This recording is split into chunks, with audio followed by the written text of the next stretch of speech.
Hey, everybody. Welcome to another episode of the Mile High Game Guys Board Gaming Podcast. I'm your host, Adrian. I'm Zach. And I'm Jeff. And it's been a few weeks since we recorded because my schedule is still just the worst thing on the fucking planet. Yeah, we had an extra large episode previous. We it was over did. about 2.5 hours, I think. Yep. Yeah. Our Cabin Con Spectacular. Indeed. Speaking of Spectacular, is Casa Bonita open yet? It's getting close. I think they're doing like, they did a sign up list. Okay. And they also released what the menu would be too. Okay. And I saw some pictures and it looked good. So, Yeah, I definitely want to go try the enchiladas.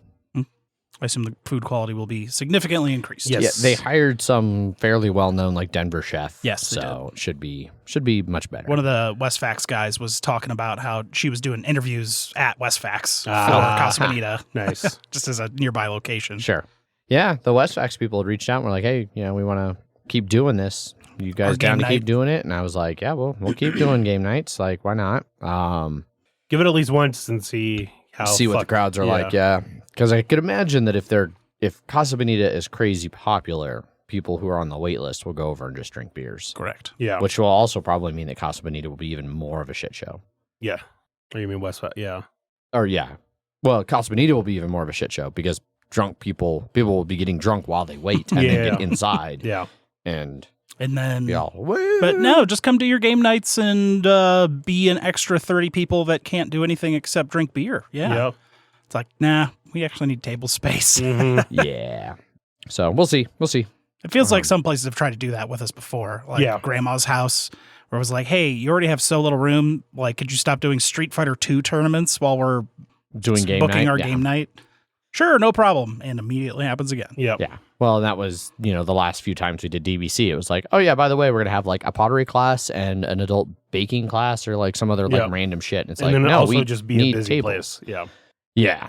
So the joys of scheduling game nights. Mm-hmm. It's frustrating Where we're sometimes. at this Wednesday? Don't know yet.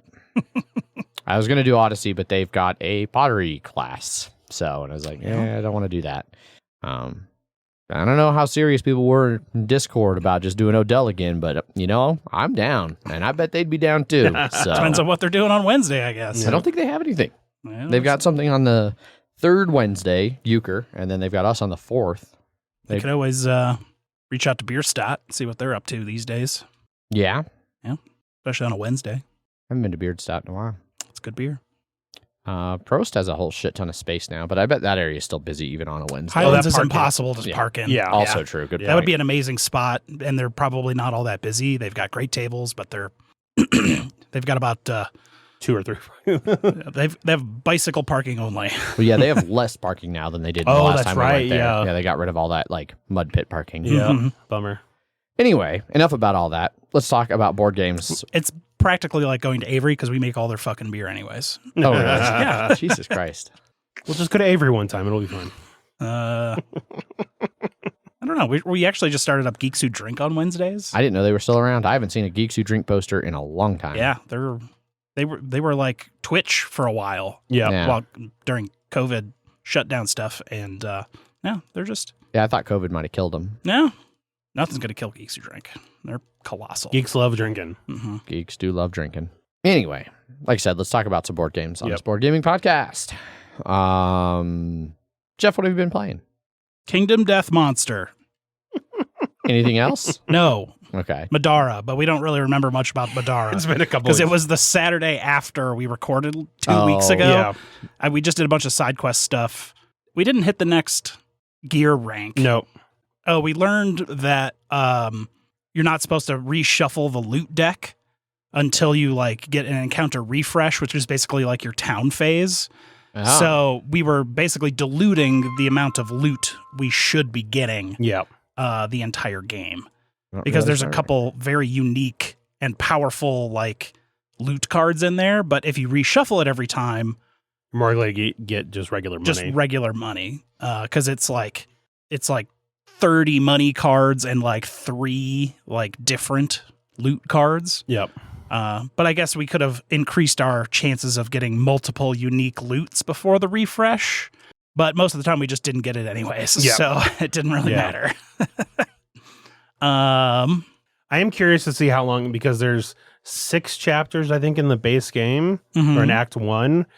And the loot level. We're in chapter 2, right? Yeah, we're in chapter 2, and we switched over to common. So there's just uncommon and then rare. Yeah. I think I think it's going to be a while before we get like an actual like increase in gear again. So I'm curious to see, because we just had mundane. Yeah. But the common upgrade was pretty hefty. It was, yeah. But I'm just curious to see how much longer before we're like, we are sort of all tapped out of our. I guess we still have a good amount of like mundane, some mundane stuff on still that we need to upgrade. I need to get my cat suit. Yes, that's my direct upgrade from punk leather jacket. Yep. It's directly into literal cat suit. And then Kingdom Death Monster is the only other thing I really played. Gotcha. So we can go into that now if you want, or do we want to start with the Kingdom Death Hour? Sure, why not? Go for it. Let's start with a long ass Kingdom Death time. It's not that long. It won't be that long.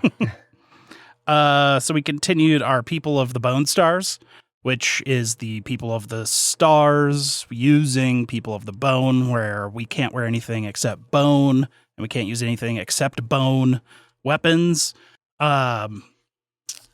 We left off the last one. I think it was with Gorm. We had just finished Gorm. Yeah, because we had gotten Song of the Brave, which let us get rid of Gorm Climate, which was destroying an innovation every year for like 12 years. We probably lost 6 innovations, I would say, and you only get 1 a year. So we kept getting innovations, adding a ton of cards into the pool, and then having to inevitably destroy one, taking it and putting it back into the pool, making it so those like OG ones that you really want, like ammonia, just hasn't appeared. Still have never seen it, yeah. Yep. And there's other ways you can get ammonia, but we haven't really. We could hunt a lot of lions. I think one of the hunt cards for lions lets you like have if you have a certain amount of understanding, you can just be like, and you've discovered ammonia. But those hunt cards are like, there's 12 of them, and you might only see 3 or 4 on a hunt, so you've only got a 1 in 3 chance to possibly get the ammonia. Yeah. It's a good thing we haven't had plague. Seriously, we would have been super fucked, because you need ammonia to be able to like unplague everyone. We have a lot of our at least a couple of our characters are at like 9 understanding, even, because we're like 14 or 15 years in, I think. Yes, we definitely have the understanding on multiple characters. Yeah. We just need to actually like do it. Yeah. We have a couple that are close to aging out, but luckily we've been able to make another set, like a backup set for of skull people who have a bunch, super stats, except for Jeff. Jeff has not been able to get a fist because masteries and stuff like that. Yeah. But every time we make a new character, Paul just fucking takes it. He's on his like 5th fucking character. I'm on my like 3rd, and we keep breeding, and it's like cool. And then Paul's like, okay, cool, I'm taking that one on the next one. Okay, cool, I'm taking that one on the next one. I'm like, cool, thanks. I have 0 backup characters right now. I have my 1 character. The other 2 have been like crippled out, basically. Don't die, Jeff. And so far, so good. I mean, we were getting close on these last couple ones. So we went and Paul wanted us to do a dragon level 3. We were like, no, let's do a dragon level 2. And Zach has his full Gran weapon master, his like Cloud Final Fantasy VII Buster Sword ass anime character. He basically just hits it once, it crits, it falls over and is knocked down. I hit, so it's a D10 die. I hit on a 2+, and on a 4+, I crit with it. And if I crit with it, then he falls down. But you only throw 1 die. Now I throw 2, assuming that the first one's successful. That is true. On my new character. Well, that's with a fighting art? No, that's with I have legendary lungs on my new character. Oh, that's what it is. Okay. Yeah. Which we got from the Gorm cave tunnel situation. Yes. They're quite legendary, yeah. Mm-hmm. I mean, it's really... People have been talking about those lungs for a long time. Here's the thing is that I just got my my calcified Zambado, too. Okay. And that one because I have the right connections for it, it has devastating 1. So every time I wound with it, I do an additional wound. And so I now get to roll 2 dice and do 4 wounds with those 2 dice, because they're gonna hit. Because I have like 15 strength. So once again, it's more or less, 15 strength with that weapon. It's more or less just a 2+2+, and then I'll wound on them. So it's really nice because we have so many people rolling a shitload of dice. 5+. 5 that Jesus. Which we'll get into in a second about how often the trap can come up because of that. But it's nice that I can just be like, hit, bam, do damage, and not have to worry about the trap. So yes, theoretically. So Zach knocked the giant, massive dragon down. Then Eric came over and like hit it 10 times. He did 10 wounds to it. Yep. And then like, even though some of them were like impervious and couldn't be wounded, he ended up doing double wounds on some of them. So we did about 10 wounds in 1 round. But then it was the game of, well, every time we're hitting him, he's going to be irradiating, which is just going to be doing monster level damage to monster level hit locations. And I think it was like 3 damage to 2 locations each time. It was damage level equal to his minus toughness tokens. So once he hits 5 minus toughness tokens, he melts down and does the huge like Godzilla blast that destroys everything in front of him. One person did get hit by that in this fight, and it was the person actually standing right behind him because it's, think of it like the Godzilla blast is like when you sneeze and then you accidentally fart at the same time. That came out of his ass, and that's what hit. Yes, it was Eric. Yeah, I think that was Eric. And then I think he took 3 severes. Yeah. One, he was blinded, and then I think it was like dismembered arm or something. Yes. But we had a sculptor from somebody had a sculptor, so we were just going to be able to remake that. We're just going to reattach that when we get back. With our People of the Stars, you have like a 4x5 grid or 5x5? 4x4. 4x4 grid of different things, like having a certain amount of stats, having a certain amount of courage or understanding, or having a certain specific secret fighting style. And if that grid fills in any column or row, you become one of the like 8 different aspects. There's Storm, Sculptor, Goblin. I think those are only 3 we've ever seen. Yeah. The Sculptor has a unique ability where they can fix dismembered blank. Which is quite convenient. Yes, it is. Most of us have become sculptors just because Storm didn't seem all that good with our campaign. Yeah. It adds like some stats and stuff, but we already have so many stats that who gives a shit? Well, and it's about like technically I guess you could then switch to a different weapon proficiency and like go like fucking rank up on it fucking quick. Yeah. But I think we all like the ones we have. So. Yeah. I think it's only the second time I've seen a Fist and Tooth get mastery ever. Damn. Which I just did after our... Did we only do 2 fights? We did did the dragon. We did... the Kingsman. The Kingsman. No, it was the hand. Or the hand. We wanted to do the Kingsman. Yeah. And the hand is what appeared. I thought... that's all we did then. Yeah, because we talked about... we were going to do a third one, and it was just like, the hand will be real quick. We were going to play Heat. Yeah. Because we could just be like, we'll do the Nemesis encounter level 2. It's going to be super easy. Crush them. The hand, even for how overpowered, absurd we are, almost killed all of us.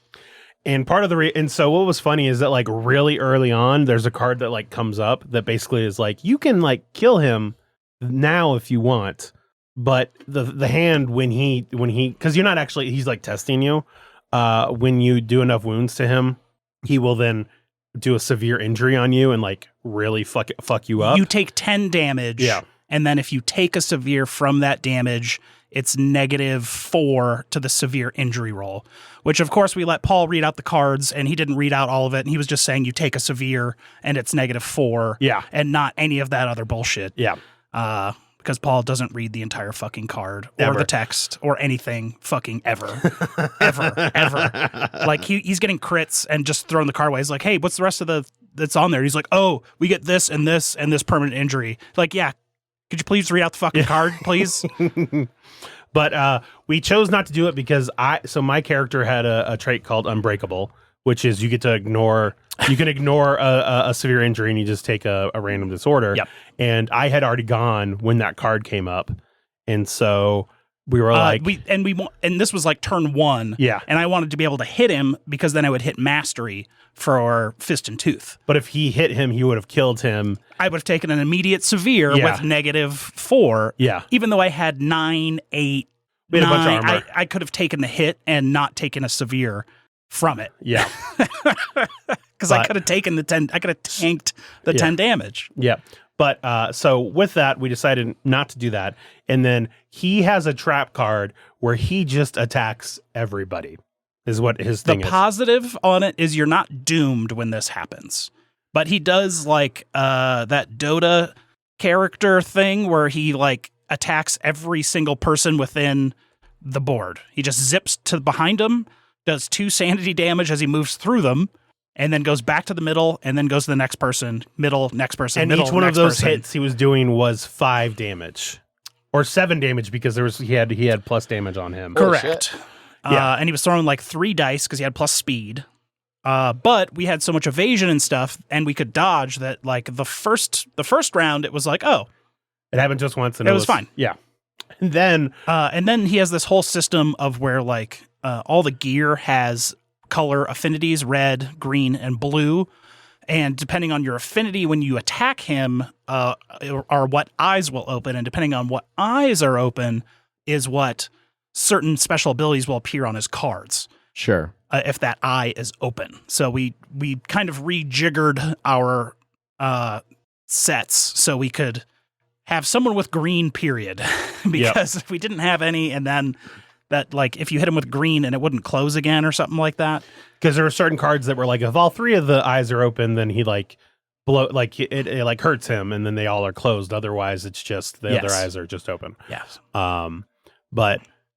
So Like, for each color eye, the trap would actually be even worse, depending on the color eye that was open. Plus speed, plus damage, plus something else. yeah. Jesus. So Fuck all that. we got him towards the end of he needed like 21 tokens on him in order to And he to does beat not him. take damage like other monsters. You don't discard AI cards, and when his AI cards are gone, that's when he's dead. He just has counters. So his AI cards are there all the time. Doesn't matter. Yeah. He did a nothing personal kid to somebody. It didn't end up fucking them over, I think. No, we were he basically draws a card and then it goes back on top of his deck, and then when it's drawn again, it does something even worse, but you get to prepare for it. His one was if his red was open and he went behind someone, he would knock them back 19 spaces, which means you would have to be at the 3rd space on either long edge of the board to not be knocked off the board, because if you were knocked back 19 and knocked off the board, you were killed. He's just flown off into the darkness. Shit. Yes. Yeah. Knockback 19. The Yep. board is only 23 spaces across. Once again, Paul read the card. It was just like, all right, guys, he's going to knock us back 19. Only if the red eye is open, which it's not. Maybe you shouldn't let Paul read cards anymore. That's what he wants to do. Look, people took card reading away from me, so they shoved me to the end of the thing. It was the voices, Zach. Yeah, that's, look, sometimes the dragon has a real squeaky voice. I don't know what to tell you. Behold. Exactly. But we were So that was the first trap, and then we Yeah. got kind of over that first hurdle, and then we kind of went back to it. Yep. And then every time we went to it, Really, the main thing was everybody hit him except for Jeff. and so I was we like, just, I need mastery. I got to hit him. so we we're like, Jeff, gotta just hit him once. Yep. All right, Jeff, hits him. Trap. Trap. Great. And then he does the like attack 5 different people. Yep. And then he comes back to the middle. He missed me, so I was like, all right. Because whenever he hits you, you get knocked back 10. So he happened to be right in the So center. he missed me, and Yeah. I was right in the center. So he reappeared right in the center. I was like, all right, I'll attack again. Got the trap again. So he hit everybody again. Uh-huh. So we just got knocked shit back. Yep. And then we were able to not die from that. And then it was like, all right, Jeff, one more time. Hit him. He drew the trap again. Fucking three times in a row. Three times in a row, got the trap. And then we were getting close to like, uh-oh. Well, and what's funny is during this too, Thursby, so Paul and I both got a card that made us murderers. During the hunt event. Oh, this was the hunt for the dragon? This was the hunt for the dragon. Okay. Yes. We found a settlement that certain people could roll and they would realize it was like a settlement full of evil doppelgangers from your settlement. But the other two were just like, I'm just going to sleep here now. Mm-hmm. And they... Paul and I became evil versions of our character. You were both killed and immediately replaced with evil, your character. You had to put evil in front of your name. Yep. And so we... well, because we got the marrow hunger, which added murder to the track. To the next settlement phase, which...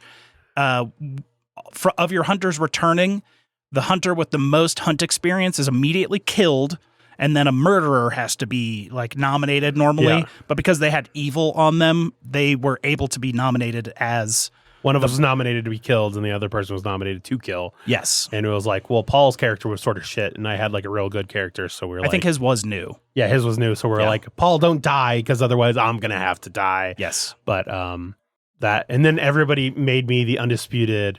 We rolled high on the table, which was like, yay, he murdered him. He's our leader now. And then there was no other negative effects. Yeah, it was great. Yeah.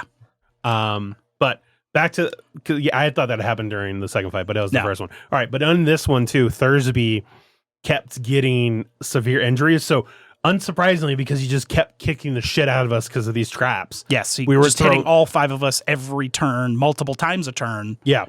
And it was like a lot of times I was like, oh, I got only one hit. I can take that. It's fine. I can dodge, or two. I can dodge and take one.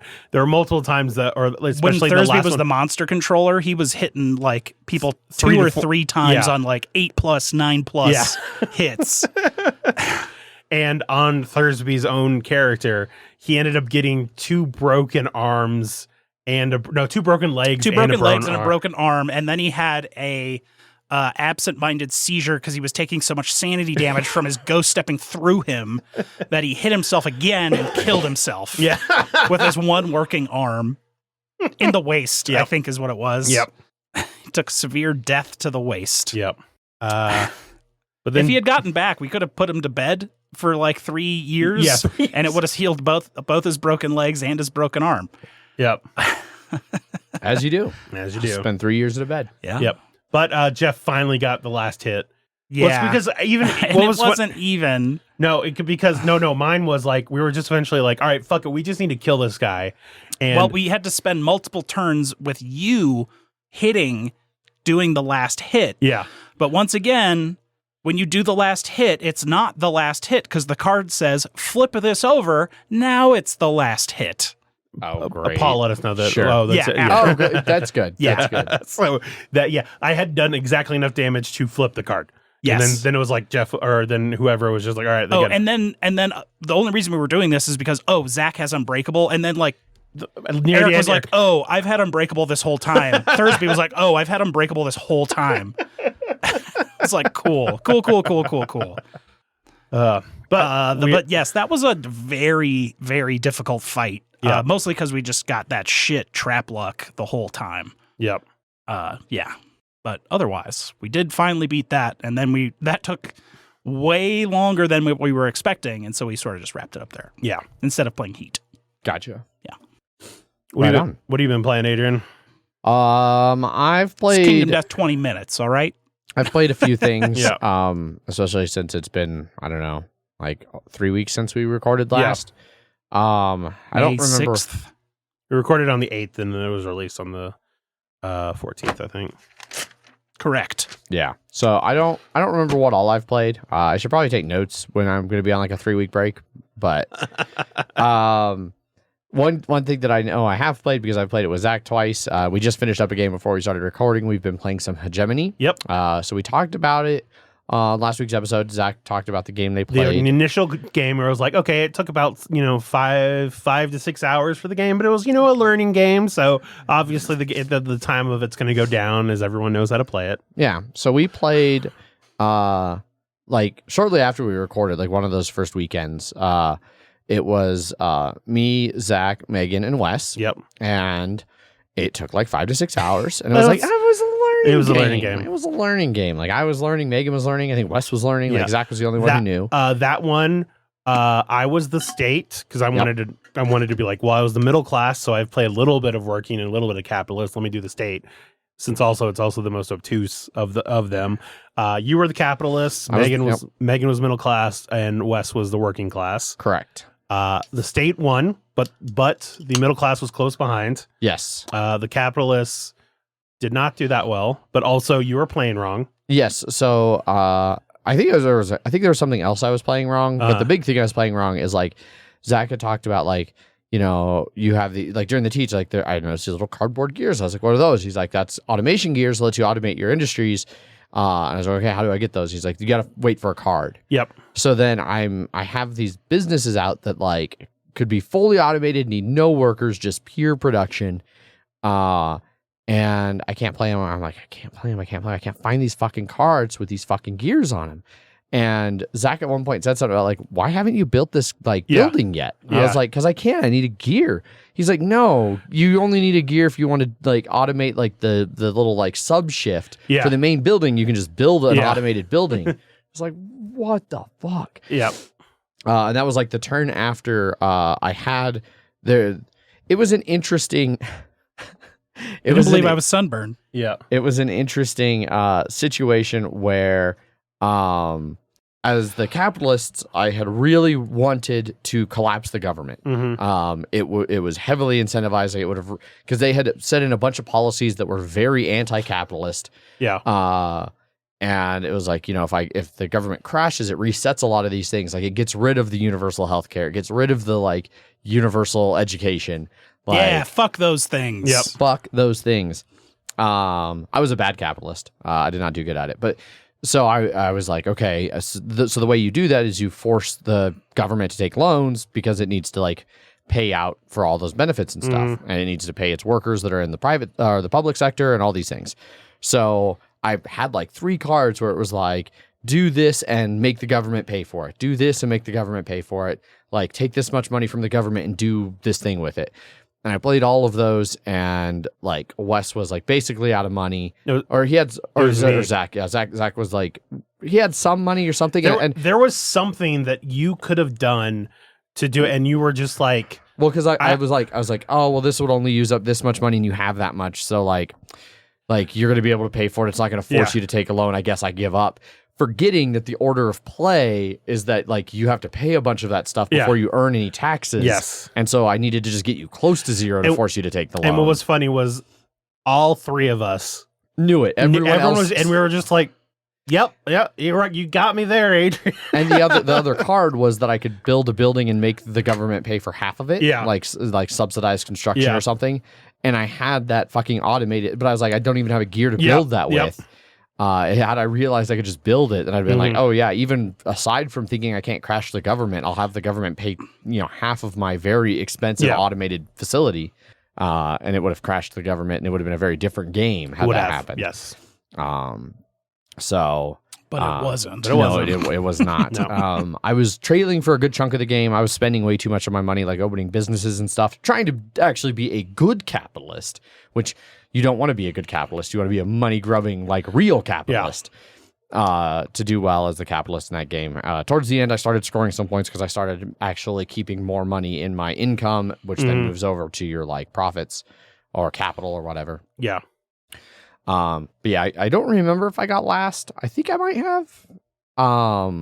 But yeah. So then we moved. So then we played again. We just played before we recorded. Yep. And we decided to play different factions. So we basically all just rotated one step. Yep. So I went from capitalist. We didn't realize that we were doing that. Yeah, we just kind of called them in the chat, and then we sat down and was like, oh, we just like rotated one step. Yeah. So I ended up being the middle class. Megan was the working class. Yep. Wes became the state, and Zach was the capitalists. Yep. And turns out I'm even worse at being middle class than I was at being a capitalist. Well, partially because you were playing it wrong and you were I was taxing yourself double. I would at least double. Yeah. Like I was way too heavily taxing myself. And I blame that on the card is vaguely the wording worded. on the card, because it says based on your workers in other industries. Yeah. And it's really you're taxed on the number of industries that are staffed by your workers. Yeah. The symbology makes it clearer, but then the words sort of gums it up. So that definitely did affect me. I ended up getting stuck with 2 loans that I had at the end of the game. And so I made the joke towards the end that I felt like I was actually like, this was America in this one, because I felt like at the American middle class, I had all of the debt, none of the asset. Well, I had all of the debt, most of like I was the only one like actually supporting the government. Yeah.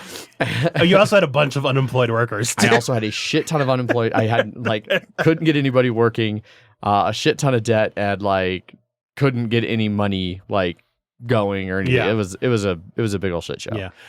As a capitalist, I was trying something in the beginning of I was trying to keep the working class and to an extent the middle class dumb and sickly, so like not providing any of the healthcare on there, so they couldn't buy it from me.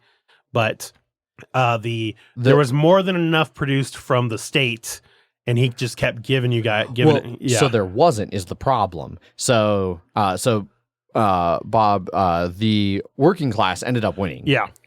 So Megan won as the working class. So the problem was you early on, you played your 2 cards that let you like sell off your stuff, and you sold off your education and your hospitals. Yeah. So then because of the turn order of play, Megan always got to go first, and she always bought all of the available like education from the government. And so then she was training her working class people, and then when it got to my turn, there wasn't enough education left for me to train the middle class. Yeah. And so I had a bunch of like unskilled laborers who couldn't go to work in my buildings. Yep. And then you guys played a bunch of shenanigans with opening a bunch of public buildings and filling them full of Megan's workers, and then closing them and dumping all of Megan's workers. Yep. She went on a very successful strike. She went on a very successful...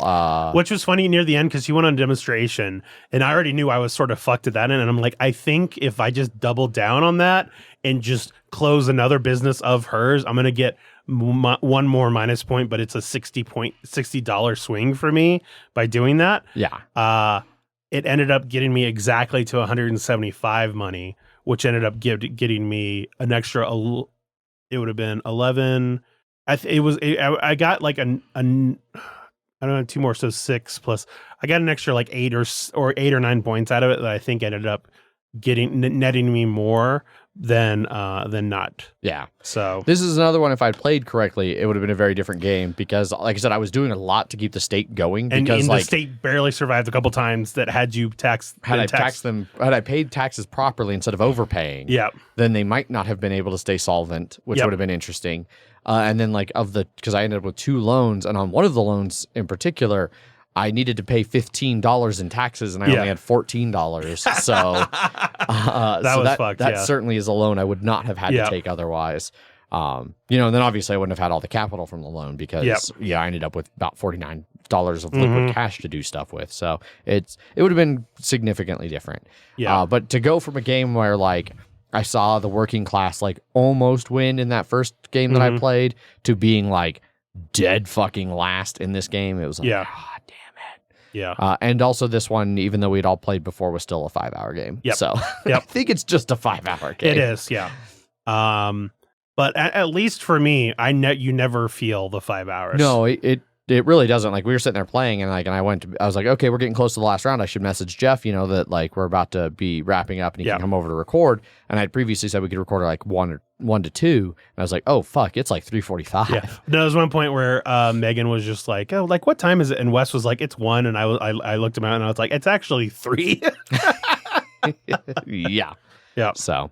No, I'm still a big fan of that game, but I definitely can see, even just because we even like playing it with the knowledge of the game, you're actually then like thinking more about what you're doing, because how it's going to affect other people. Yeah. So I don't think we're going to get it under like maybe to 4 hours. You might be able to get it down to 4, but not the 2 to 3 hours that's on the box. No, and maybe after if we keep rotating who plays to where everybody's at least played everything once and has a better handle on it. But like that was the other thing is like there is still a lot of me trying to be like, okay, so I know part of how the working class works. Like I know how to do businesses because I did that as a capitalist.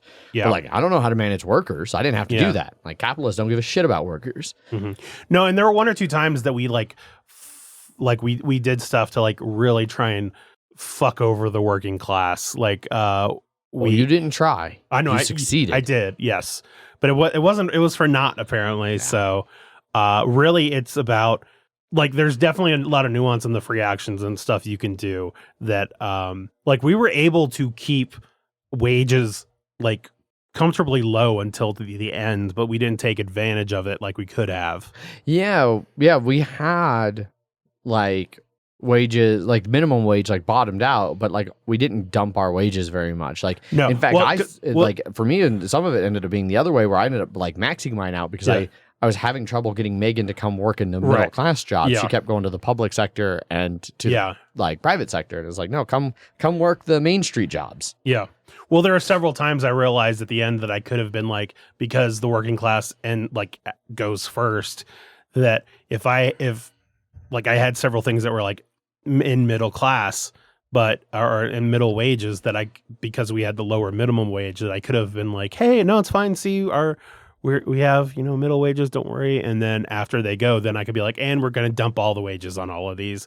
And she couldn't do anything about it, but didn't think about that in time. So, yep. Because like you said, during the game, there is just a lot to think about because there's a lot of shit going on. Yeah, for sure. Yep. But no, it's definitely an interesting game. I think they did a really good job of like balancing out the different classes and like how they interact with each other. Like you can see elements of like the real world where like, sometimes there's a lot of reason to have like solidarity between like the middle class and the working class, but also like the middle class because they have access to like more wealth. Like some of the like capitalist like things appeal to them, and like you can see the state really trying to like, okay, I have to keep all of this in check, otherwise everything's just going to burn to the ground. Yep. But yeah. Other than that, this most recent game night, this past Wednesday, we went to Odell Brewing, and I played 3 games there. I'm not going to go into too in depth on any of them. We did a learning game. Well, one of us was learning. One of my coworkers had expressed interest in Spirit Island, and Eric was in between jobs, so he was off for the week. So he's like, hey, nerds, anybody want to go to game night like really early? And since me and my coworker were both off of work, and Megan is currently not really working, she's picking up some shifts here and there, but whatever. We went at like 1:00 and played a 4-player game of Spirit Island. It was definitely a really good example of like sometimes the spirits you have and the scenario you set out and like things like that like can sometimes just fuck you. And we came very, very close to losing. We were playing against, I think, France, which their explorers basically like super explore. So whenever one explorer, if they explore into a land with no towns or cities, they just get a second explorer. And then like when they do a build action, they build. And then after the build, they exchange all of the explorers but one in that space with more towns. And there's a hard cap of like, if there's ever 27 towns on the board, you just immediately lose. And we came real close to losing from that. We were able to turn it around though and pull off the victory, which was nice. Then played a little bit of Scout, and then played a 6-player game of Spirit Island, which I am never, or not Spirit Island, Root, 6-player game of Root, which I am never doing at game night again. I didn't know it went over 4. I think with the expansions, it gets up to 6. Wow. I've certainly never played it with more than 4. Yeah, it was insane. So we had 2 people. Well, we had one person who was completely new, and he got stuck with the cats because although it is probably one of the hardest ones to play well as a new person, it is one of the easiest ones to understand how to play as a new person. Then one of the other people, he had played once before as cats, and he played birds. And I don't know if the Irie just was not in the game he played, or he didn't really pay attention to what they were doing. He struggled hard with the action programming aspect of the Did he IRE. keep turmoiling? He turmoiled like 3 or 4 times. Oh, wow. Like and it was like he would rarely go more than like 2 or 3 turns without turmoiling. Like the first time, like he put his 2 advisors, and then like his first phase of like putting cards out, he put like 1 card each in the other action. So like had to like build, or he had to like recruit, move, battle, build, and it was like, dude, you cannot, like there's just no way to do that. Yeah. I played from one of the newest expansions, where I was the Lord of the Hundreds, which is like the rampaging mob. Okay. Trying to burn everything down. Eric was the Woodland Alliance. CJ was the Otters. And Ryan was... Who the hell was Ryan? Was anybody...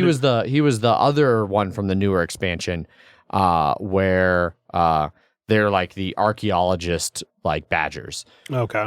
So nobody was the single dude running around? Correct. There was no vagabond. So the last time CJ and I played, he played as vagabond and he won. And this time he wanted to just try something different. I got fucked because the Lord of the Hundreds, like part of their whole shtick is they're trying to amass this like horde of treasures. So they want to go beat people up and steal their items. Okay. But no one but Ryan made any, like, crafted any items the entire game. Kat's never crafted a single item. Irie never crafted a single item. Well, there's Woodland no Alliance never crafted. There's no vagabonds, so yeah. So Ryan was crafting a bunch, but Ryan and I, like, because of the setup rules, we were on opposite sides of the corner, and I had the Cats and the Irie like fighting in the middle, and I couldn't get through them to go get to the fucking items. It was just an absolute shit show. And then CJ ended up having a 16-point turn to win the game. Like 30 points? 6 turns in there. Yeah. Wow. Yeah, hit 30 points. So, and it was especially frustrating. Like, so the turn before, like Eric had almost won, but we fucked him and stopped him. And then Ryan was about to win, but we fucked him and stopped him. And then CJ won at the start of like the next turn, or I think Ryan might have been first player. I can't remember, whatever. If CJ hadn't won, Eric was like, I definitely would have won on my turn. And then Ryan was like, I definitely would have won on my turn. So it was like, it was going to end that round. It was just like, who ended it? So, it was chaotic and a mess. And like, some of it was definitely the faction mix, but, some of it is also just trying to play 6 players. Like I play 6 players again, but not at a game night. There's too many other distractions, and it can just be so long between your turns too at 6 players that it's hard to stay focused, you know, especially when things are going on in the corner that you don't really care about or can't really influence. So, but yeah. So those were the games I played at game night. I'm sure I've played some more games. I think I played an 18XX with Eric and Andrew that I didn't talk about, but probably because you lost. Yeah, I played with Eric. So. Yeah, I was gonna say, yeah. No one wins when Eric plays. Annihilated you. Yeah. At what point are you guys gonna stop playing with him, or you guys still want? Someone has to get the belt back. I guess. Really like, and then stop inviting. I really like playing with Eric, so I'm not gonna stop playing with Eric. I am, however, a huge advocate of getting him his own little award. Yeah, it's and then changing a part of the belt to say that it is the Eric Memorial Trophy. Like he is like the Red Rocks Award. Yeah. So for those of you who don't know, Red Rocks, the amphitheater here, won like best music venue for like 10 years in a row from whatever group does it, Rolling Stone or somebody, I don't know, whatever.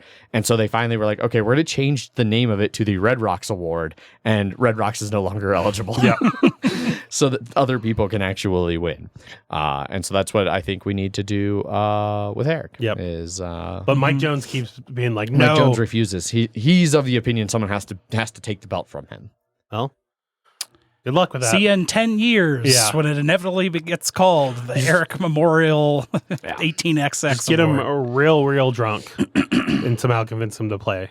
I don't know how he does drunk. So I actually, that was a plan. I had bought an entire bottle. Unfortunately, the game I played, we were playing like in the morning, so I didn't bring the bottle of port, which maybe I should have. Yeah. It is 18XX game specifically. Yes. I mean, Eric is also just generally a pretty damn good gamer, especially the games he's like really into. He also like just plays 18XX online for fun all the time. He used to a lot. I don't think he does quite as much anymore. But at one point he played like 600 games of like 1889, which is what we were playing the other day. So he's seen like so many different ways things can play out. It's ridiculous. Yeah. So that's the games that I played. Zach, did you play anything else you want to I talk about? did play one thing. I had a friend come in for a show, which I'll talk about later. But we were trying to figure out what to do the next day, and so we ended up playing a game of Exit. Haven't played one of those in a while. Sure. And so we did one of the simpler, like the 2 out of 5 difficulty ones, because it was just 2 of us. He hadn't played one before, and also those are just sort of the ones I had around. It was the Shadows over Middle Earth one, so the Lord of the Rings themed one. Sure. And it's fully canon now. This game, it's fully canon in that there was actually a secret group of other hobbits that were going ahead of the entire story and making sure that all of this happens.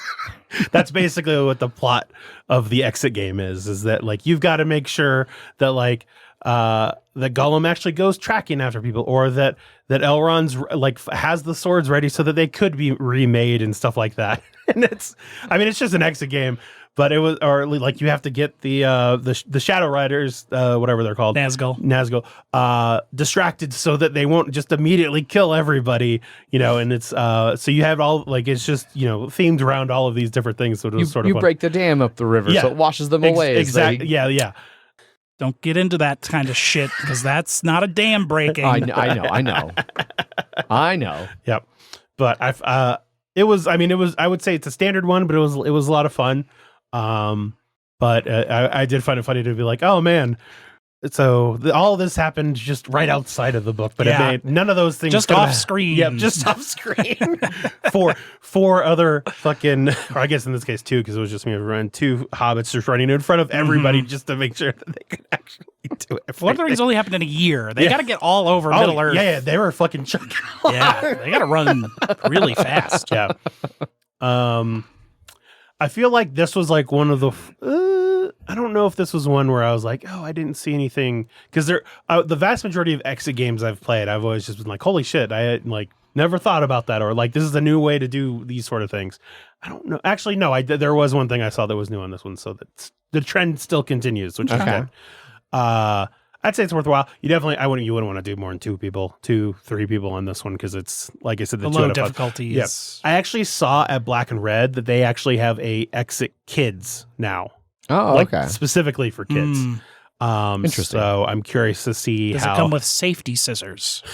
I don't know. I didn't buy it. Okay. So, but I'm still a fan of Exit games. I ended up buying 2 more later of like the ones that I didn't have. Like one was like Return to the Abandoned Cabin. So I'm curious to see what that one is. They're making like sequels to the original ones. Yeah. And I still have the 2 Jigsaw ones that I still want to do at some point. There's like a zillion of them now. Yeah. Yeah. But no, it's still my favorite of the escape room games. I didn't play that one that everybody else did. Deckscapes? No. The one that was like they were the big trash one. cans. It was like the Journey to the Red Planet or whatever. Yeah, whichever one they were doing that one. No, it was like a submarine. Rocket? I don't know. I don't know. Are you talking about the one we played at CabinCon? Yes. Yeah. Oh, yeah. I don't remember what the brand of those was. The one we were playing was a submarine. Yeah. But The Hunt for Not Red October. It's very similar. Yeah. But of all of the those other ones, Exits are still my go-to. And then I had one that it was one of the ones that we had played, and he had like he really enjoyed it, and I was like, is your wife gonna like it? And he's like, yeah, totally. So I was just like, well, here's the one that I was never gonna play because I already played it, like an additional copy of it. So hopefully they'll get some good use out of that. So, cool. Yeah. Just keep the scissors away. This one did have one that were like you had to cut shit, and we're like, we can interpret it as cutting 2 mutually exclusive things, so we really need to fucking figure out. Like I was like reading the things of how they were being cut to be like, okay, it makes sense to cut it this particular way. Nice. So, yeah, cool. Anything else not worth talking about? So, okay. And I haven't really been to much game night stuff because I've been busy with work. Yeah, dude. Or sick. Or work. Or Zelda. Yeah. But I didn't really. It's only been like 1 week of Zelda / game night crossover where I was not sick. Mm-hmm. So, and then I even went to that one. Yeah, Adrian even saw me. Yeah. I showed up at like 8:00. Yeah. Because I played fucking games since 1 p.m., including Spirit Island and Root. I was just dead and was like, no, I'm going home.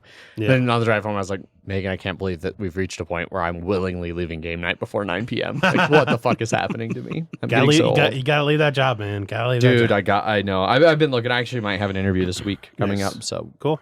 I probably won't take it because if I did take it, it's Monday through Friday, 2 to 11 p.m. Ooh. So that would kill game night and podcasts forever. So didn't you say that the guy that ended up getting that job quit after like 9 days or something? Correct. Yeah. Okay. That position's supposed to also be posted this week, which I will apply for. Yep. Which is like my last ditch effort to try and stay at this job. Yep. But we'll see how that. But they have Bambas. They do. I found a bag of Bambas. So they have. So we'll just any other games or just that's good. Go for Banter. It. All right. So. They have, they call it the pantry. Mm-hmm. And I think what it is like, so when the delivery, so you order your delivery and you order like, Granny Smith apples and they don't have that. And so they throw in Red Delicious. Yeah. And then like it gets to your house and they're like, hey, here's like the substitutions we made. And you can be like, no, fuck that. I actually hate Red Delicious. So no. Mm-hmm. And then so those get put back on the truck and then come back to the facility. And then like some of the things that get close to expiring, like they do a mix. Some things they donate to like food banks and stuff, but some of it goes in the pantry where they mark everything like between $1 and $4. And you can go down there, like anybody who works in the site can go down there and buy stuff. So I went down there the other day. I bought like a loaf of bread, a pack of cheese, the Bambas, like some nuts, Bambas. A big thing of the like dog apples, is named after him, oranges. so I assume that's exactly. how it's pronounced. Yeah, sure, I'll buy it. A bunch of other shit, like a good amount of things, like a big grocery bag full, and it was like $14. Nice. Like that big bag of like because there's a bunch of individual Bamba packets. Yeah. Was like I think that one they'd marked down to like $1. Yeah. It was like, oh yeah, I'm gonna get a pack of Bambas for $1. That's definitely worth it for me. So I'm a little bit more hesitant to buy like the meats where it's like. Do I want to risk food poisoning? Am I going to go home and cook this tonight? No. Yeah. If you want the meats, you just got to go to Arby's. So yeah, they do have meats. I've heard. I have not had Arby's in a very I do long not time. remember the last time I had Arby's. The mozzarella sticks are very good. I do as remember are their that. jalapeno hoppers. It was my curly fry go-to spot. Yeah. But now it's Jack in the Box. I do remember that. I am not a fan of Jack in the Box at all. I don't really eat much in the way of like fast food. So and when I do, I go to Target or Taco Bell and I just get steak quesadillas. Mm-hmm. But yeah. I did discover a way to look at how much time I had played Tears of the Kingdom so far. Uh-oh. What do you got? Above 85 hours. Didn't it release like within the last 7 days? No. Been 10 days now? A little over 2 weeks ago. It was the 12th, I think. Okay. Yeah, it was the Friday before last. So like 2 full-time jobs worth of playing though. Yeah. Well, one of those weeks he was sick. And so I was out Tuesday through Friday. Yeah. So I did not know that. Yeah. So the 16th through the... So you were sick, so you just put your work hours into Zelda pretty as you much. recovered. Yeah, if not more. Yeah. I think when I was not sleeping. Yeah. I didn't get that much Zelda time. I would assume I have somewhere between 10 and 12 hours of it, if that. Yeah. Because I waited until I had to finish Jedi Survivor. Yeah. To start that. I did buy it because I did get a new Switch, the Zelda Yeah, you got Switch. the fancy one. Yeah, with the OLED screen, which does look very nice. I never play in portable, so I was just like, nope, not going to do it. Yeah, no, definitely. Also, I own a Switch already. Yeah, exactly. Yeah. I had not had one for a while, so it was like, I might as well spend, because I think it was like $10 more, and I was just like, $360 versus $350. Oh, much. between the Hyrule edition or whatever. Yeah. Yeah, I don't remember what the price difference was. Yeah. But I did buy a skin for my Switch that will make it look exactly, an off-brand version of that Switch. Yeah. I was going to buy... And my Steam Deck. Yeah, nice. I was going to buy the Pro Controller Zelda one, but they ran out of it super quick. Uh-huh. And then I was going to break down... Like, I happened to be next to a Best Buy, and I was going to just go buy a Pro Controller there. I went to grab the, they don't have the controllers up front anymore. You have to actually, just grab a little cardboard thing. Oh. I grabbed it, and then they're like, oh, we don't actually have any of these. And then I was like, well, this shouldn't be out there then. Yeah, cool. And then I got home and I started playing it just on the regular one, and you're like, "Do you want to use my spare Pro controller?" And I was like, "Sweet, I don't have to spend fucking $70." Yeah. I was like, because I did get the Zelda Pro controller, and I was like, well, he probably would want to use this, and he just got it because I was coming in right as you were hooking it up and whatever, and I was like, you can just use this. Yeah. And then it wasn't syncing to your system, and it kept syncing to mine. I was like, what the fuck is going on? I accidentally just go, oh, just delete all the saves. Shit. Yep. I was totally blind. Deleted everything on the system. Look, if I know anything about electronics, that shit always happened. Whenever I drop my phone, like when I'm holding it, you're like, how did you do that in one fluid motion? Yeah. So, I have gotten through all 4 temples as of today. I have the entire battery twice. Mm-hmm. Stamina wheels all the way up. I haven't started my second row of hearts yet, but I've been pretty happy with where my hearts are, so I kind of shifted over to stamina. I've been a lot of depths stuff. It really helped when I found a really easy, cheap flying machine you can do. Yeah. That only costs 9 zonite to just do out of thin air. Yeah. And it's just 2 fans and a control stick, and those are usually everywhere. Yep. So sometimes it's free. And that's really helpful in the depths because you just throw one of those big bulbs on there, and so you have a huge light on the front. Right. You could put a headlight on there, but I think the bulb is actually the headlight brighter also and energy free. Yeah, exactly. I've done a couple depths runs so far.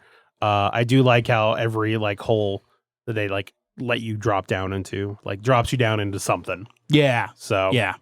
I was in the one of the mines, and I was like, "Oh, this shit's cool," and just going exploring around. Yeah, because there's minecart rails and fun stuff like that. Yep. And then there is, I haven't done much sky stuff, but even the sky stuff can there's a bunch of those shrines where you have to take the crystal to the shrine. Yep. But you can throw one of those on the little flying machine, and it'll make it. But the physics on weight distribution is actually pretty good. The physics feels right. Yes, the physics engine in this one feels like they did a good job with all of that shit. Yes. Yeah, it's a lot of fun. I still have a lot to do for sure, but getting all of the temples done, I think, has led me into all right, go to the castle, which I could probably do, but I still have probably another 80 hours worth of fucking around in the sky, on the ground, and underground. So, yeah. I have probably 60% of the underground lit up now. But I'd like the Kakariko village quest line with the some ancient rings that fell from the sky. Still have no idea how to move along in that quest line.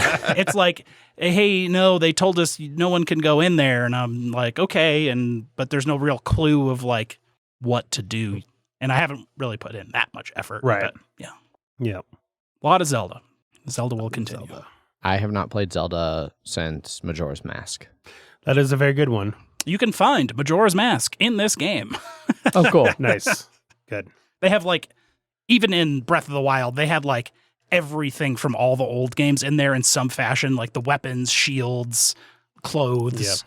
Yeah, it was all kind of in there as hidden items. That tracks. The fusing in this game really helps mitigate. I know one of the main complaints of the first one was the durability of weapons, and you didn't want to get in a fight with your good weapons because then they'd break and then you'd lose all your good weapons. Yeah, but it's really easy to make good weapons now. So yeah, you can just take all the weapons are shitty. Yeah, that's kind of the upheaval is the thing that starts the game, but it rusts all the weapons in the land. So all the weapons are really shitty, but you have this fuse system. You can just be hey, it's a rock. Now it's a rock hammer. Yep. Sword. Okay. It's a sword, and then there's another sword on it. Now it's an extra long sword. Pineapple apple pen. Yes. Yep. Sure. Yep. I finished Jedi Survivor. That game was very good. I liked it. Definitely, it's just a straight upgrade over the first one, other than performance issues wise. I think the PC is still probably is a little fucked with that. I believe it is because I have not played it. I'm glad I did my little $15 subscription for EA Plus or whatever to get access to it instead of buying it for $70. Yeah. And then it running like shit. Yeah, it's disappointing. Yeah. But I beat that one, so that's what let me go play Zelda. But it's a lot of fun, and if you like the first one, then definitely do the second one. You liked the first one, but it was frustrated you too much. Yeah, so I wanted to like it. Like I like Star Wars. I like I've liked some of those alternate like history kind of ones that like fit weirdly in the canon. Yeah. It's just another example of the like all the Jedis are dead except for these two, and then in the game and all of the expanded stuff is like no, there are like 40 other guys. There were a lot of Jedi running around. They were just real good at staying sneaky, so no one else knew they were around. It was just a little bit too much like a Souls-like ish. Yeah, no, it is that. So yeah, and I just don't care for those kinds of games. Gotcha. Because I think you said like the difficulty that you played that you felt comfortable, it was too easy or something like that. I'll be talking about a Paradox game in just a second. Okay. Okay, so then you can answer that question for me. Yes. Yeah. So go ahead then. Okay. So I have continued to play a shit ton of Stellaris. Oh, okay. Another Paradox game is like Crusader Kings, which I think they're on like 3 now. I've dabbled with Crusader Kings, but it's too much of like a hit play and watch it just sim for a bit and then make little decisions here and there. I've never been a fan of those RTS styled games or not RTS civilization-esque games. So. Yeah. Like Crusader Kings, and then I think they do like Universalis or something like that. And they've got some other ones. The main one of theirs that I play, Europa Universalis, yeah. I've heard really good things about Crusader Kings. One of my coworkers plays it on PS5 a lot. I play Stellaris. It's like, for me, it's a lot of the same things I like from like Civilization, but grander and in space. Gotcha. I love like the idea of like having massive star spanning empires, and like you can do all kinds of different crazy races and stuff.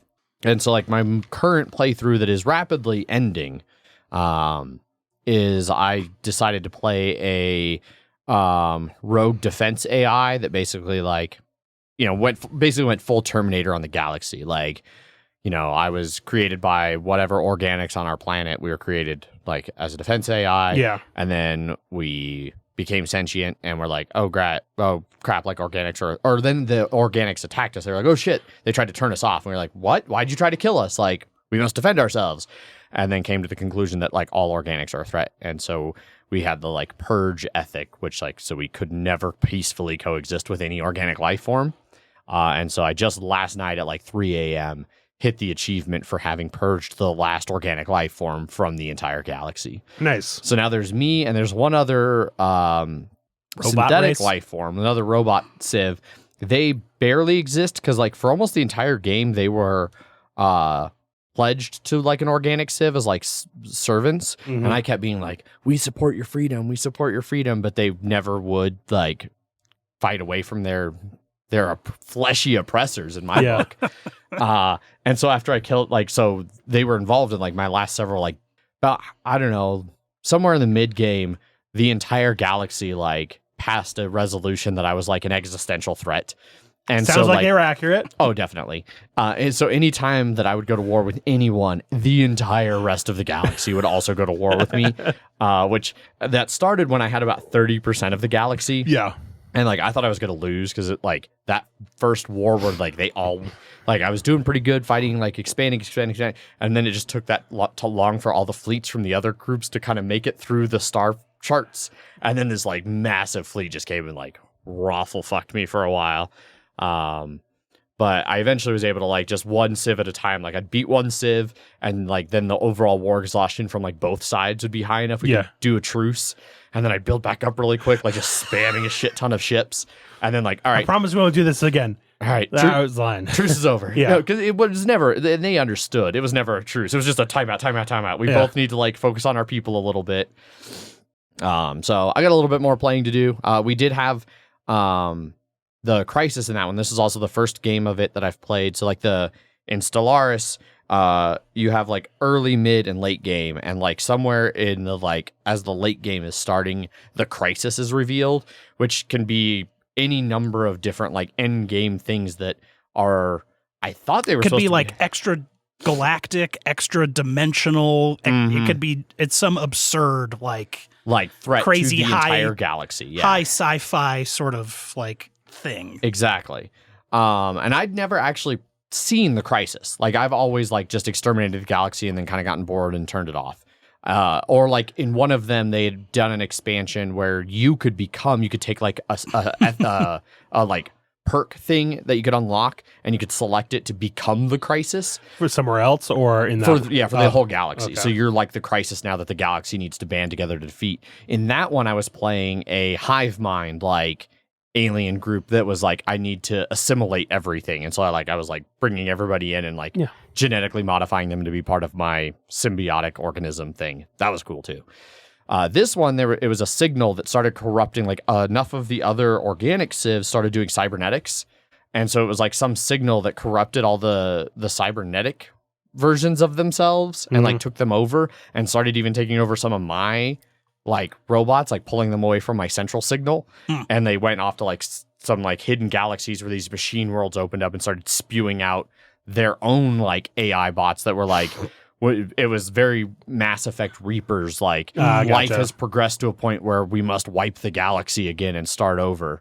And by that point though, because of the ongoing galaxy-wide wars that I was causing, everybody's fleets were so big that those guys popped up and it was like, you're dead. We're going back to our fight now. So, yeah. There was one I vaguely remember, like you could make some pact early on and like as the millennia went on, it was with some like, extra dimensional demon or something like that. And then when you would be super powerful for the whole game, and then the time would be up and he's like, all right, I'm back. And then your entire civilization would turn to this other faction. And you would have just this one planet that was like some splinter faction that didn't want to make the deal thousands of years ago. And you would start with just one planet again on the other side of the galaxy. Oh, shit. Yeah. They may have been a mod or something like that, but it was something that I was like, oh, that's pretty cool.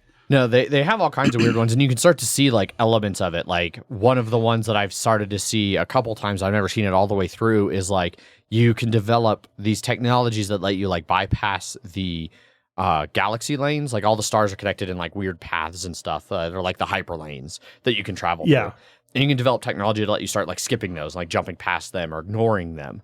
And then like that can cause like the fundamental reality of the like galaxy to become like unstable. And like you get weird storms that mess up hyperlanes and like fuck everything up, and it's just garbage. And it all kind of. But I've never seen that one through.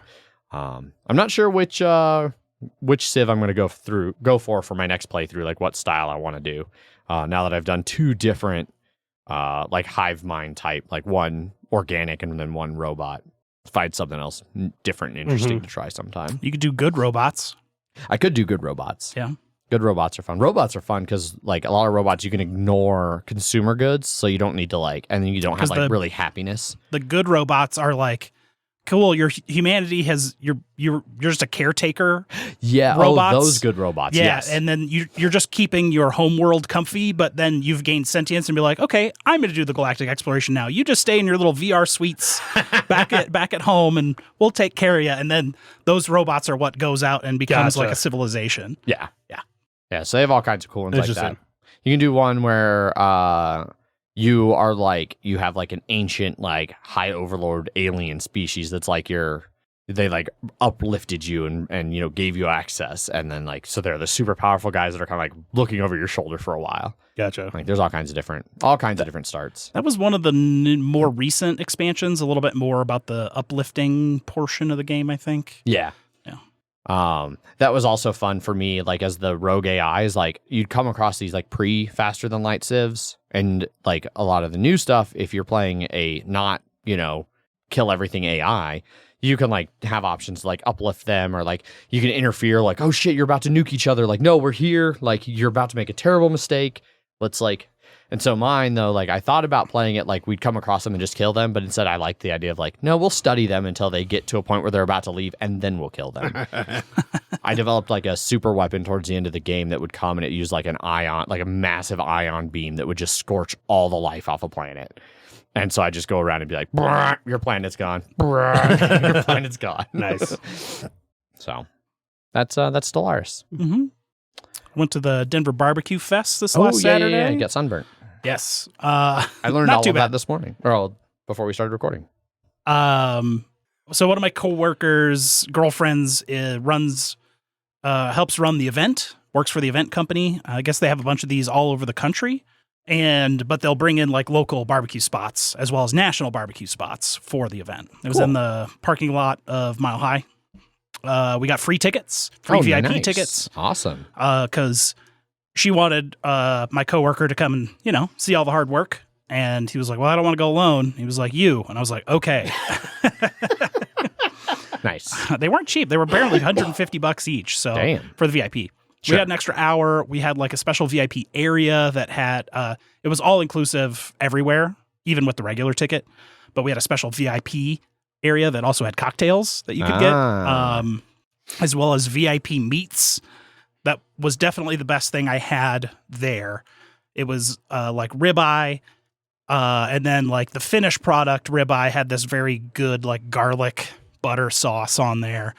But like you could also just see him on their grill doing shit, and as you're watching and him cutting it up, and he just like hands you shit over the fucking railing, and you just eat it right off his knife, basically. Awesome. And it was amazing. And there's some live music, just a lot of covers, vendors, a lot of meat from all over the country. It was all really good. Nothing to really complain about. Nice. I might have to keep an eye on that in the future. A lot of Budweiser. I'd go to something like that. Budweiser, Kona Brewing. Trying to think what all was to drink there. They had pre-mix like cans of Jack and Coke. I've seen those around. It was like 7%. It was just like it was just can. Okay. Jack and Coke. Coke branded, Jack Daniels branded. Interesting. Yeah. Wasn't too bad. I'm not a big Jack and Coke fan. So. Same. Sure. Me neither. So I just went for mostly the cocktails and tipped them, and also was talking about meats and like, oh, you should bring us some. And I was like, here you go. And they're like, fuck yeah. So I was like, you want doubles? And I was like, yeah. And so they have doubles. That's like the little part of the jigger. And he got to the big part of the jigger and gave me doubles of the big one, which I think is 1.5 ounces. Okay. I think twice. Yeah. I had myself a good time. Then me and him walked over to Little Machine. And then he wandered off into the distance to go back to Union Station to take a bus back up to Boulder. And I lifted back and went to sleep for the rest of the day. He came home and then after talking for like 5 minutes or so, he's like, I'm going to take a nap. And then the next time I saw him, It was like 1:30 in the morning. Yeah, it was at 5. And then, and it was 1:30 in the morning. And he looked very much like you had just woken up. I still had my clothes on. Yeah. Because I was like, nap, that's fine. Yeah. Yeah. And I was like, It was I a had to go meat to bed. nap, which is, meat and, open bar for 4 hours in the sun. Yeah. It was a good time. Highly recommend. The line was a little bit of a shit show, like any of those are. Of It course. sounds like, do you know how much the tickets would be if you didn't do VIP? $110. So $40 for VIP? Oh, fuck yeah. Sounds definitely worth it. Yeah, it seems like it'd be worth it. at Extra that point. hour, cocktails. Yeah, and you said a lot of the VIP people sort of made the mistake of just like hanging in the VIP. All the VIP people were in the VIP area at the first hour that only the VIP people were around. Ah. Yeah, so the VIP area was super cramped, but everything else was super open. But I think some of the vendors weren't prepared for the VIP to be so busy because they were like running out. I mean, it was always kind of constantly coming out, but also had a really good like South Asian Indian spice rib. Ooh. It was like almost like a masala rib. Nice. Yeah. You'd mentioned the ribeye earlier, just vaguely off topic. Megan's birthday was the 16th, and so then this past Tuesday, I cooked us a pair of really good ribeyes Nice. that I did like bake them in the oven, like real low temperature, and then reverse sear them, and it came out fucking amazing. It was so good. Yeah, this was the VIP Oh shit! cookout spot. Nice. Yeah. I definitely would do something like that in the future. You showed it to me Oh yeah, that's right. before you went into your meat coma. Remember? He was already in the meat coma. yeah, Zach. true, He yes. does not remember anything. Yeah, but like they were putting whole logs on there, waiting for it to burn down into charcoal, then moving that over. Like, Nice. yeah, they knew what the fuck they were doing. Nice. Yeah. Did you guys go see Fast and Furious? No, I have not seen that yet. I'm currently rewatching the movies. Okay. Let me know when you go if I'm off. Because Okay. I'm interested. I still need to watch 9, apparently. I need to watch 9 as well. I rewatched 1 through 8 for 9, and then I never watched 9. So on this one, I was just like, because I know Jason Momoa is like the son of the bad guy in Fast 5. Okay. So I was just like, you know what? I'm gonna rewatch from 5 on. So I've gone through 8. I forgot how bad 8 was. And then What's the one where they like skydive out of a plane in the cars? That's 7. Okay. 7. That one is. And their cars are very bulletproof. Yeah. Oh yeah. Yeah. Okay. Yeah. Well, that's just because it got sort of the help of the government now. So I see. Okay. Was 7 by Kurt Russell, aka literally named Mr. Nobody. was 7 That's the one where Paul Walker died. yeah, Okay. was that the submarine? No, that was 8. That was Fate of the Furious. Okay. Yeah. So 7 was then also the drifting from skyscrapers Yes, to it another was. skyscraper Yes, in it was. Doha Yep. and really bad Ronda Rousey acting. Yes, very Okay. true. Yes. Yes. Yep. Okay. Yeah. So I And was talking to somebody, and they were like, which one was it where they took the cars to space? And I was like, that didn't happen. That is and they were like, 9. that's 9. And I was like, I guess I never saw 9. Yep. Yep. the skydiving one was on at Little Machine Gotcha. while I was there, and so Yeah. there was that scene that was happening while we were having our couple beers. Also, one of the bartenders at Epic was working there Oh. from the oldie days. She had actually moved up to the like graphic design for the place, but Fast and the Furious jumped the shark in like 2 or 3. Like it jumped the shark a long time ago. So I would say 4 4 was probably definitely worth after it. Tokyo Drift, because there was a big gap in there, Yeah. right? And everyone was like, "Why are they bringing back this terrible series?" yeah. Were Four some was- of them straight to video? No. No. Okay, no, none of them, no. all of them All were three, the theatrics? first, all of them were, and in the theater. I'm thinking 4 Vin Diesel. Yes, you are. Yeah. So 4 is Fast and Furious. That's when Vin Diesel came back to the franchise, and in fact, he did a cameo in number 3 and Post credits, and that's what Yeah. he said. I'll do this, and he said he'd do Fast and Furious, but like he wanted to buy the Riddick franchise, or like he wanted to own the rights of Riddick, and so that's what enabled him to make another Riddick movie, I think. Okay. But Fast and Furious, which is number 4, that one was way too reliant on CG, and I say that with fully well knowing how bad, like how much CGI is in the other ones. This one was way too much CG for the driving, and so then Fast 5 is arguably their best one. That's the one where The Rock came. That's the one where they decided we're gonna make it sort of like racing Mission Impossible, because like and like heists and shit like that. That's where that came in, about like, getting the team together, fucking Rick and Morty style. And then it started getting real fucking like telenovela, sort of like this person's dead, they're back alive. This is like the evil brother of this person. They've been double crossed. Like so Yeah. it's Also, there's a real fucky time. So like Fast and Furious Tokyo Drift had a character Han, which was like a fan favorite, but spoiler alert, he dies in that movie. And so then they made Fast and Furious, the 4th one, and they're like, well, we like Han, so we'll have him in it, but we'll just say it's before Tokyo Drift. Yeah. And then they're like, okay, well, we're going to do 5, and we still like Han, so we're going to put him in here, and it'd still be before Tokyo Drift. And then he's still in 6, which is still before. So like all 3 of those movies take place behind, but each movie at the end, they're like not sure if it's going to be him going to Tokyo or not. So he's always just like, I've got to go to Tokyo soon, or like Tokyo's waiting for me. He's almost going to Tokyo. Yeah. And then he does in Yeah. one of them, 6 or 7. The 3. I mean, at the end of 6, he leaves. Okay. And Well, then- I yeah. couldn't remember which one was Yeah. the final one he was in. Yes, and then Because- because 6, that's that character's name was Owen Shaw, the bad guy of that, who was Luke Evans, and then his big bad brother Deckard Shaw, who's played by Oh, fuck. Jason Statham? Jason Statham, Yeah. thank you. He's the one that actually killed The only Han. reason I know this is because the Yeah. one I saw was Hobbs and Shaw. Yes. Yeah. Yeah, but Which is a spin-off. but he was the big bad of 7, but then in 8 they recruited both of those brothers to help recover something, so then he became part of the family, and it's all and then people are like, fucking justice for Han, because Han died. He killed Han. Killed Han, and then he, but then it's like, yeah, but it's Jason Statham, he's fucking got charisma. And then they show that like he didn't really kill Han. Yeah, then Han's back alive. Yeah. I didn't realize Han was back. And then number 9 has the wrestler, what's his name? John Cena. John Cena, who is fucking Vince Diesel's long lost brother, Jake Hunter. And he's the bad guy. It's a whole thing. And since you don't know what race Vin Diesel is, That's he true. kind of be whatever you You want. can kind of be whatever you want. Whatever yeah. you need him to be, including I whatever think race in this John one Cena he's is. supposed to be Latino. Yeah, yeah. Actually. It's about family. So, Oh shit! yeah. It actually is kind of amazing to go back and watch 1 and realize like how vaguely grounded it was. Yeah, It yeah. was like there was still a over the top like racing fucking movie, but it was like normal stakes. Yeah. Quarter mile at a time. Yeah. Mm-hmm. And they slowly, Vin Diesel gets slowly more powerful as a human in these. I want to say in like the most recent I one, wanna he say like in the flipped, like he like a car gets like flung at him and he just like throws it off him or something.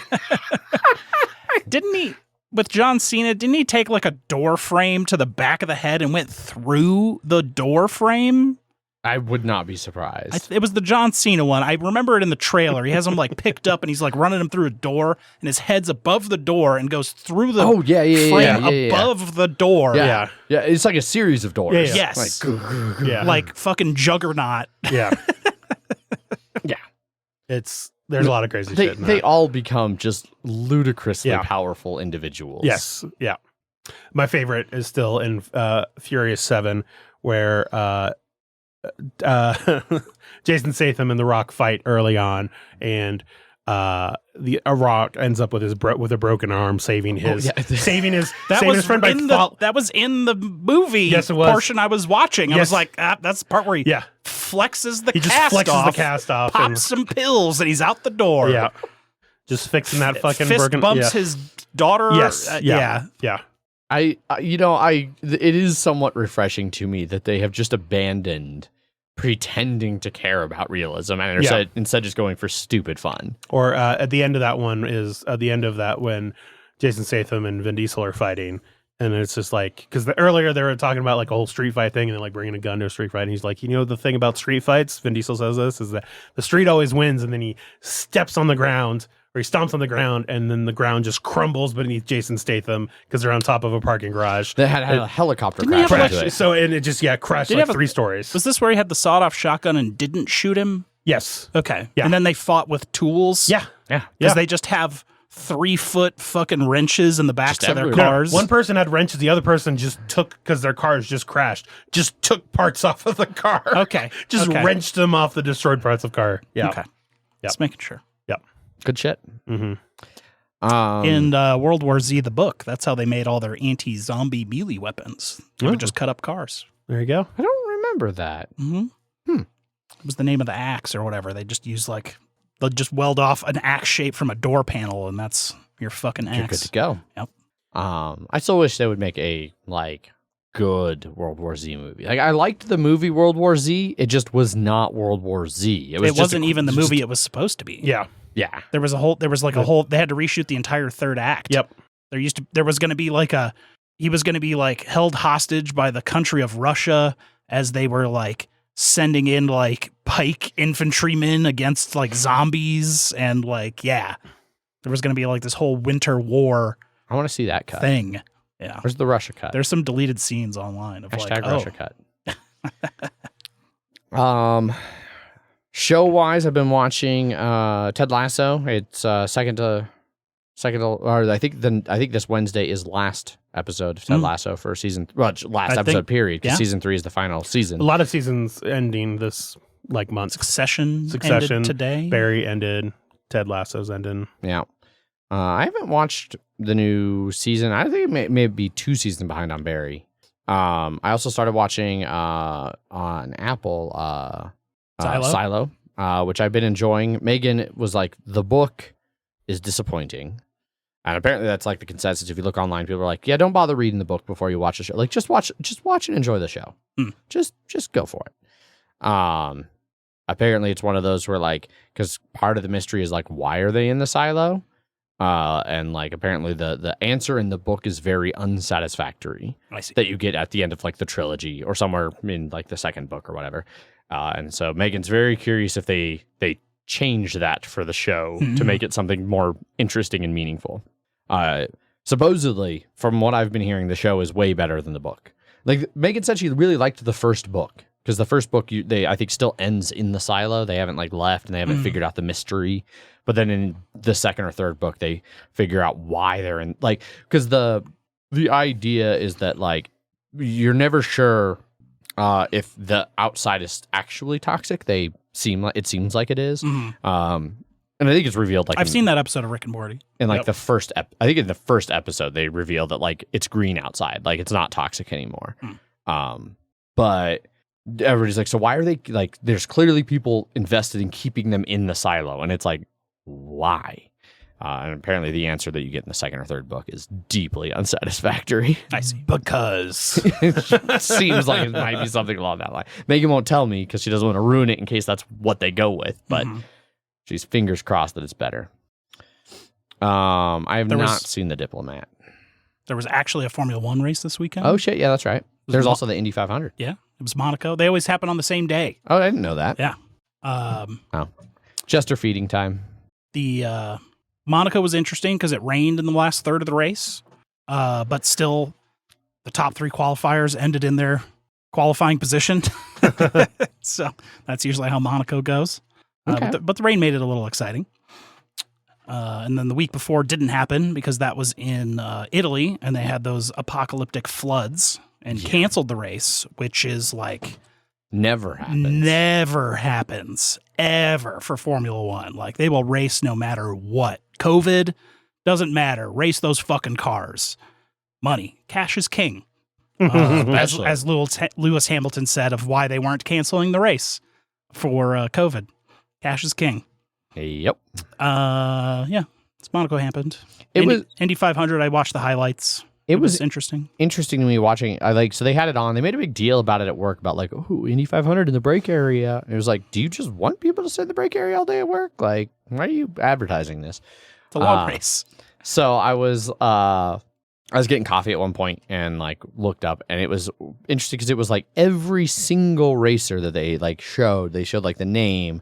And they had like whatever team they were racing for, but then what car they were driving. And it's like every car was like either a Chevy or like one other brand of car. Yeah.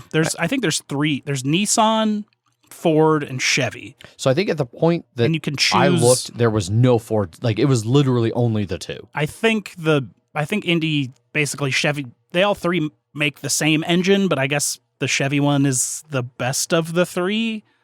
So they can just use whatever one they want.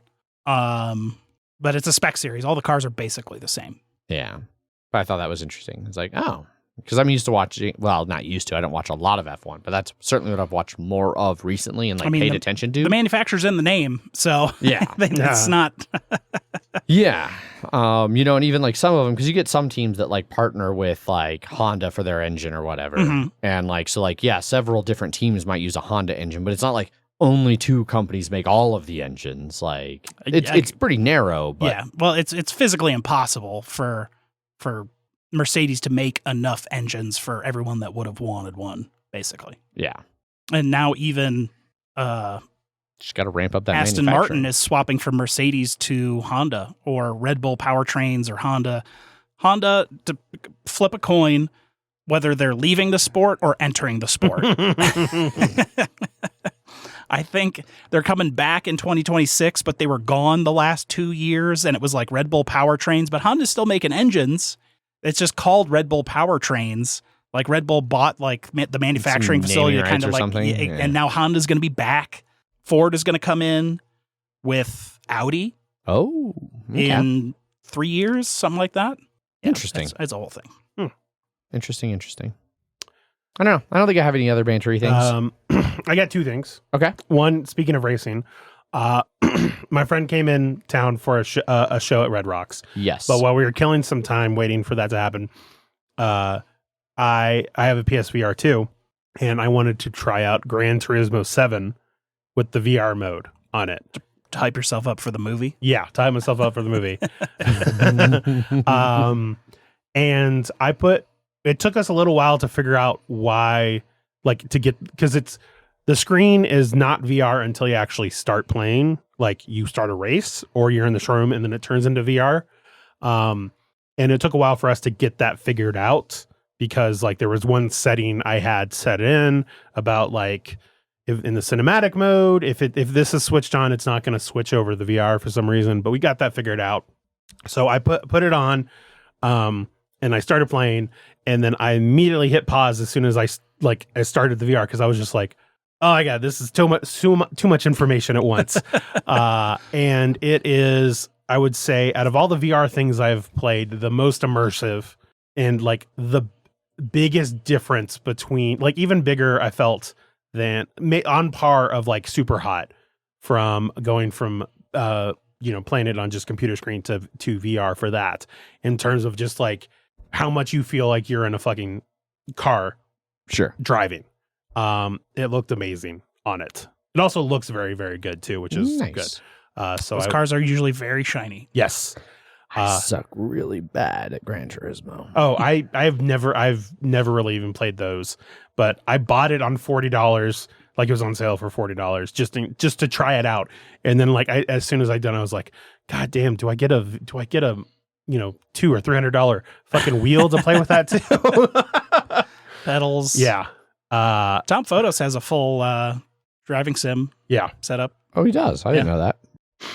But it was really, really fucking impressive. Sweet. So if you have the PSVR 2, definitely try that out. Been considering it. I really like, we played some of the oh God, what is it called? Call of the Mountain, Horizon. Yes. That Horizon Zero Dawn, Call of the Mountain. Yep, that one is very good too.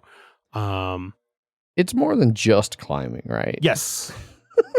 There's lots of climbing. Because somebody had joked that it was just a climbing simulator. No, it's like 70% climbing and 30% shooting. But I mean, you're exploring and you're doing puzzles and shit too. Sure. But like in terms of like movement and things like that. So, but it's like if you're climbing on things that need pickaxes, like you actually pull the pickaxes out of the back and you have to hit it hard enough for it to go through. So it like feels more realistic in that regard. But it's a lot of fun. So my friend came, we were going to see at Red Rocks, we're going to see the comedian Nate Bargatze. Mm-hmm. So we went on, it was on Wednesday. So we went to game night for like an hour or so, played some Hanamikoji, and then bounced to that. We parked on the lower level. They made us go to lower level, and so we had to climb all the way up to get to the amphitheater. And I felt like I was about to fucking die at the end of that. That tracks. Yeah. And so show starts.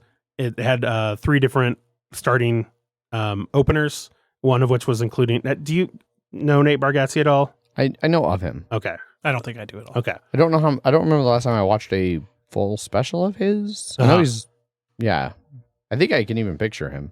I'm not sure. Okay. Well, so his dad is like a magician, right? But like, I didn't know that. Yeah. Okay. Then you haven't seen at least some of his specials. But like he was even one of the openers. He was like the 3rd opener, but he's like a comedy magician sort of thing. Like, and he was by far the best of those. He was really, really fucking funny. Do you remember what the other 2 openers were? They were just 2 of his friends that also do it. You wouldn't know them. I didn't know their names, but okay. Well, I watch a lot, like the YouTube algorithm has figured out that I like stand up. Yeah. And so it feeds me a lot of like real short stand up set things. But those 3 went on. Then he did an hour because this is like his new tour is called Happy or something like that. So it's going to be whatever his next hour. And it was also very, very good. It was raining through about half of it, which is never fun. Yeah. But especially at Red Rocks. Yeah, because the wind. Open air. Yeah, the wind just tunnels right through its natural amphitheater shape. Yes. But then so we got done around 10, and we're leaving, heading back to the parking lot. And apparently, so you can buy food at Red Rocks, but then they close after like 9 or 9:30 or something like that. But Chick-fil-A was doing catering, so they basically were just selling chicken sandwich in the parking lots. Okay. And I've never been more willing, because we found out at that point that we hadn't eaten in like 12 hours too. Partially probably some of the reason why I felt like I was dying. Could be. I'd never been so happy to pay fucking $9 for a chicken sandwich. Because we were both starting to feel like shit. Sure. Especially because of the wind and the cold and stuff like that. And then we got like a second wind, but like a good one for eating the food. And then sat in the parking lot for about an hour before we could get out. Because that's Red Rocks. Yeah. Yeah. It was a ton of fun though. Nice. I'm glad we went. Yeah. I think I was sick this whole time, right? Yeah. Yep. It was You I- weren't sick for that one. That was his past one. that was his past one. Oh, okay. Yeah. No, you just were doing other stuff. So Ryan, my friend, never actually, because he just crashed with me for 2 He was days. sleeping on the couch in the living room. I never said hi to him. Yeah. I know him. He comes to Gen Con all the time. Yeah. But Ryan never saw you No. while he was awake. Yeah. But I'm I'd assuming be Jeff out just of walked there. past him twice. So yeah. I'd be out of there at 6 a.m. Yep. while everyone was sleeping. So Yeah. Tracks. Yeah. Mhm. I also got him to watch. I met up with some friends after the next day with him, and we were talking about like our favorite movies of the year so far. Sure. And I was just like honestly, I saw it late because it technically came out at the end of the year, but my favorite movie I've seen so far this year was Puss in Boots: The Last Wish. Yes. And everyone was very surprised they were like, that is not the answer I was expecting to give. But I keep having to preach the goodness of that movie. And so I convinced my friend to watch it. And then we ended up watching it that night. And he was at the end, he was just like, oh, shit, that was real good. And I was like, I know. I just have to watch it. You do. As crappy as the trailer made it look. I wasn't planning on watching it. I just was like, enough people. Do I need to rewatch like Shrek No, you through do not. everything? No, you Is do it not. standalone? It is standalone. You don't even need to watch the previous Puss in Boots movie. I guess there was one. Yes. I never saw that. No, Okay. you don't. It is 100% its own thing. Okay. So that's all I got. Speaking of stand-up comedians, at some point in the fall, I will be talking. Megan and I got tickets to go see. And of course, I just draw a blank on her name. Taylor Tomlinson. Yep. Yeah. So very excited about that. Oh, I meant Taylor Swift. Sorry. No. Bro, I can't afford T Swift tickets. Even if I liked T Swift's Yeah. music, I cannot afford those tickets. Yeah. So, no, but got Taylor Tomlinson tickets at like the Performing Arts Center. Oh, so, cool. like Nice. in the nice big Yeah. auditorium. It'll That be should cool. be good. Yeah. Yeah, looking forward to it. I like her So. specials. And then I watched some of the Hannah Gadsby's new special. But then I think Megan and I both fell asleep on the couch and missed like most of it. Gotcha. But I want to watch it because I liked her first two. I liked the first two. I definitely did enjoy this one. I enjoyed that one. I think I still like the other two more, but not to say this one wasn't good. Yeah. So, I mean, Douglas is just so good. yeah. I know, like, I liked that this one opened with, like, things are going good, and you guys have kind of gotten used to coming to me for trauma, so we'll see how this goes. Yep. Yeah. I think that's about it. You got anything else for banter you want to toss in, Jeff? Been playing a lot of Zelda. Sounds like a no. Lot of Zelda. Well, we can let you get back to Zelda. A lot of work. And we had the Boulder this weekend. We sponsored today. Oh, yeah. Handed out 1,400 cases of beer at the event. God damn. We'll see what comes back tomorrow. So One of my coworkers took yesterday off because he was running the Boulder today, but he's definitely one of those people that, like, you hear he's running the Boulder and you're like, really? it's more of a Yeah. 10K fun run. Yeah. Going down slip and slides, kind of. Yeah. I know 10K. Eric was up there too. Yeah. Because Eric, if it involves running and it's within like I'm sure 100 he miles had, of like, here, he's there. A timed entry Sure. Yeah. for, like, I'm sure- competition. I'm sure he ran up to it and then did it. And then Probably. ran Would back not down. be Yeah. Would not be surprised. CJ said of Eric after our Spirit Island game that he was one of the most intense individuals that he has ever met. Like, that's not entirely inaccurate. I don't know if I'd call him intense. I haven't played Spirit Island with him. Yeah, or that's true. 18XX. So He can be intense. yeah, just Kingdom Death. yeah, really. yeah. You don't need to be. Yeah. Right on. Well, I think that's going to wrap up this episode. Good thing we didn't do news and Kickstarter. We ended up, talking about games and bantering for almost 2 hours. If you want to send us some listener feedback, we don't have any currently, but if you wanted to send us some, you can send us an email. Emails at milehighgameguys.com. You can also find us over on Twitter, where I occasionally tweet under @MHGameGuys. I am Zach_MHGG. I'm Jeff_MHGG. And much to my chagrin, we have made the switch from Slack to Discord. Yes. So the links in the show notes will change. They have. Okay. We could probably still include the Slack channel, if for nothing else than to direct people to the Discord. Also, check our Slack for the Discord link. Yeah. Now that they've switched to not a time-based falling off, or no, they are time-based now. So now those will have to, like, every 30 days go repost the Discord link in the Slack channel.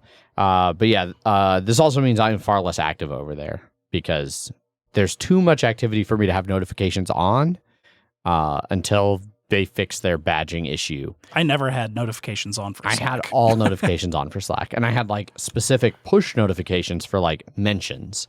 So like I would always have the, like, if people were chatting, I'd have a little like, oh, my Slack icon's like up at the top of my phone. There's things going on in there. I never had notifications on ever. I just have all notifications on. Yeah. So but yeah. So come hang out and interact with us. It is still free and open to all of any fan who wants to come do Discordy things. Yeah, I think that's about it. Those are the main ways to get a hold of us and interact with us. Yep. We will actually be recording next week. I am still off, and then we will have to find a different day to record, or take 3 weeks off. Yep. So this fucking job. I think that's going to be it. As always, I've been your host, Adrian. I am still Zach. And I'm the hero of time, Jeff. Bye. Bye. Bye.